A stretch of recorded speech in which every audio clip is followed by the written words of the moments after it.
Oh, Land, t'es foutu, on est dans la rue.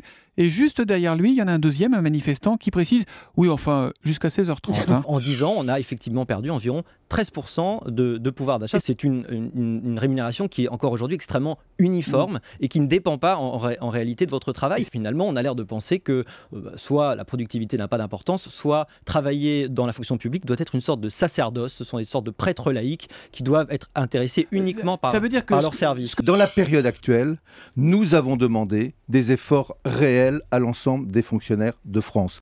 Montebourg Chapin, roi des monnaies, sois bon mon Michel. Selon l'INSEE, au premier trimestre, la croissance a été nulle, en deçà des 0,1 prévus. La croissance, elle a repris légèrement. Mais l'économie piétine aujourd'hui. Elle hésite, mais elle sera insuffisante. Attendez, vous dites... Il faut accélérer.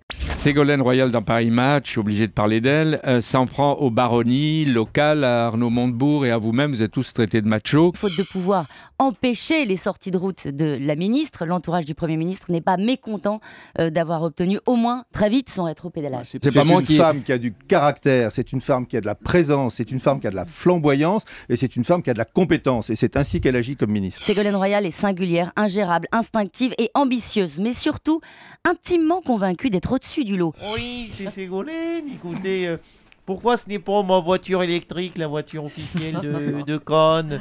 À Cannes, les voitures que je sache roulent seulement 150 mètres maximum. Pour le deuxième mois de suite, le nombre de tués a augmenté sur les routes. La route aujourd'hui, sauf à être vulgaire, c'est moi d'abord et le reste suivra. Les symptômes causales sont connus. C'est soit la vitesse, soit l'alcool, soit la fatigue, la distraction et le sempiternel téléphone. Nouveau musée, New York inaugure aujourd'hui, en présence de Barack Obama, son musée du 11 septembre. Oui. En plein d'avance, les hommes d'entretien arrivaient à trier les poussières du 11 septembre et les poussières de la journée, ça va être facile. J'ai pas paniqué un seul instant parce que je savais que de toute façon la panique c'était la mort. Je me suis retourné pour regarder, j'ai vu le bâtiment en flammes, ces flammes énormes, noires. Et là, j'ai compris que c'était vraiment extrêmement grave. Je n'ai pas vu la tour une deuxième fois parce que la tour numéro 2 s'écroulait à ce moment-là. 330 000 € par joueur s'ils sont champions du monde, 75 000 € s'ils sont sortis au premier tour. On connaît le montant des primes que toucheront les Bleus qui iront au mondial brésilien.